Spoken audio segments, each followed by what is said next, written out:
Hey, welcome to Select Arcane. It's that time of year where the weather is getting cooler, the leaves are changing color, and winter, unfortunately, is on its way.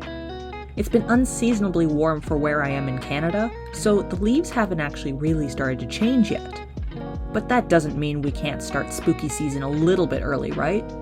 A few years ago, Eric made me this bat's blood jump.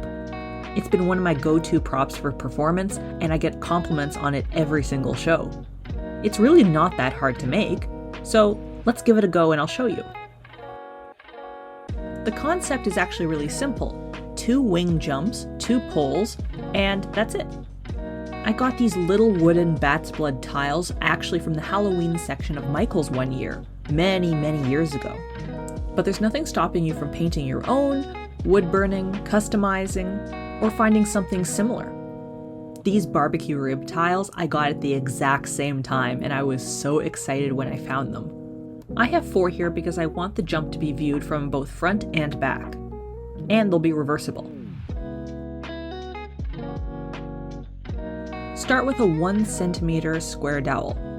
I'm using centimeters because it's actually more accurate just for this. Using a ruler, measure the dowel 6 inches and do this twice. You can go a little bit longer or a little bit shorter if you want.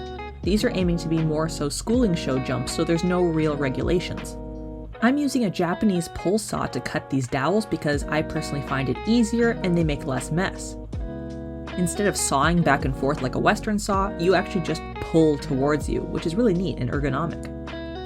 You're going to need 4 dowels in total to make the wing jumps, but if you're not going to be adding a wing, of course you only need 2.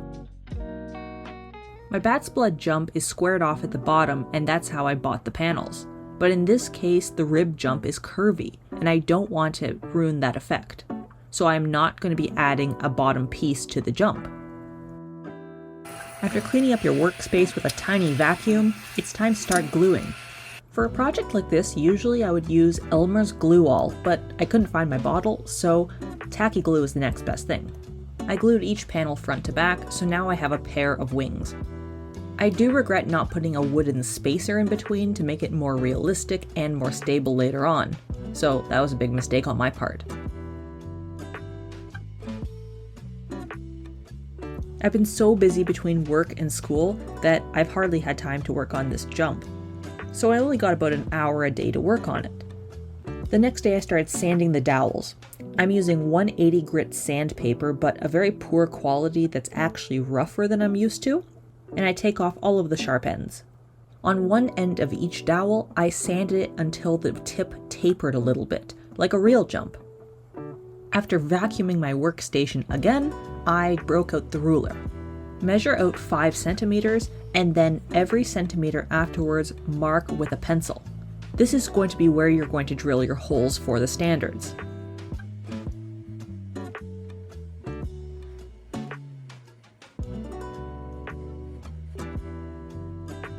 Mark the ½ centimeter lengthwise and make a cross all the way down.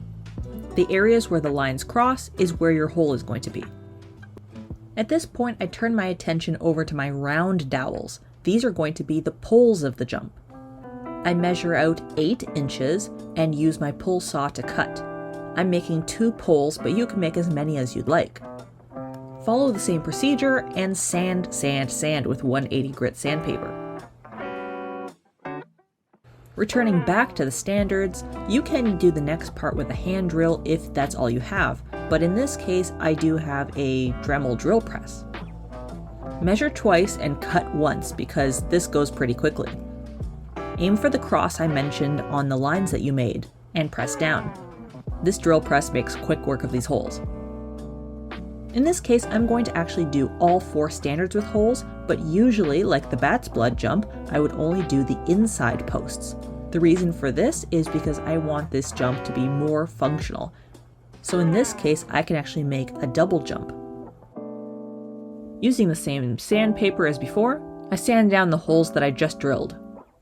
I also use a needle to poke through all of the sawdust from between the holes. Next, let's make the feet. Using my tacky glue, I glue 3 popsicle sticks together.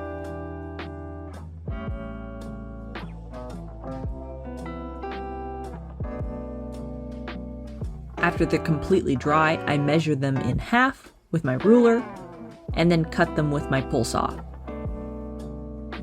You can use sandpaper for this part, but I do recommend a Dremel for this. You're going to be taking off a lot. Carve the feet into the shape that you want.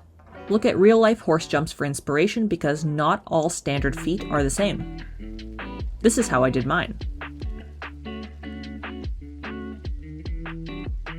Man, my pencil and ruler are really the MVPs of this project. Mark the halfway point of the feet. This is where your standard is going to be. Add glue and clamp in place. If you wanted to just make regular old boring standards, you can actually add an extra foot to the other side and call it done. But we're not going to. We're going for a Halloween jump, right? At first I thought about painting the standards purple, but I wasn't getting quite the color match that I wanted to, and I thought it would be a bit too much. So instead I went up with my favorite color, black. Just be careful that you're not going to be painting in your holes. Only after the paint is fully dry, seal in Liquitex Varnish. In this case, mine is glossy because that's what I have on hand. This will seal your paint from any chips or bumps it gets while traveling to shows. Measure where you'd like the wing of the jump to be on your standard. And then commit. Glue your Halloween wings to your posts. Tacky glue dries relatively quickly, so I was just able to hold it in place. Don't let go, otherwise it'll slide down. Clean up the glue as needed, and then repeat again for the other standard.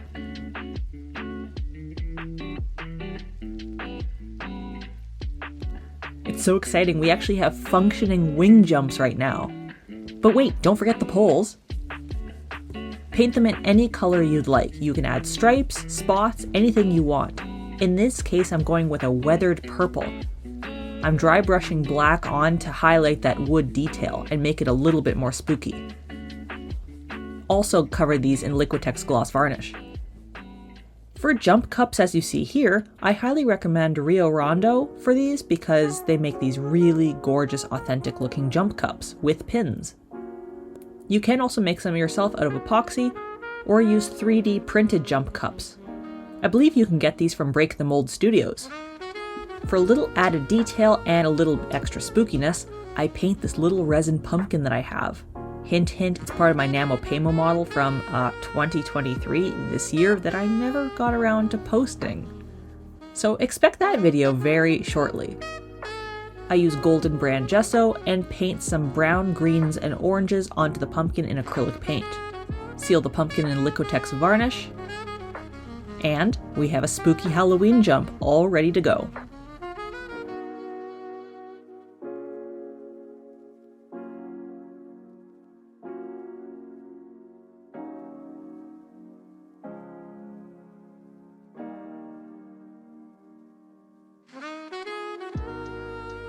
If you want to continue on the Halloween content train, I highly recommend my Halloween video from last year, The Bat. Thank you so much for watching. If you enjoyed this video, please like and subscribe. You can follow me on Instagram @SelectArcane or on Facebook by the same name. Happy Halloween! Thanks for watching. Bye!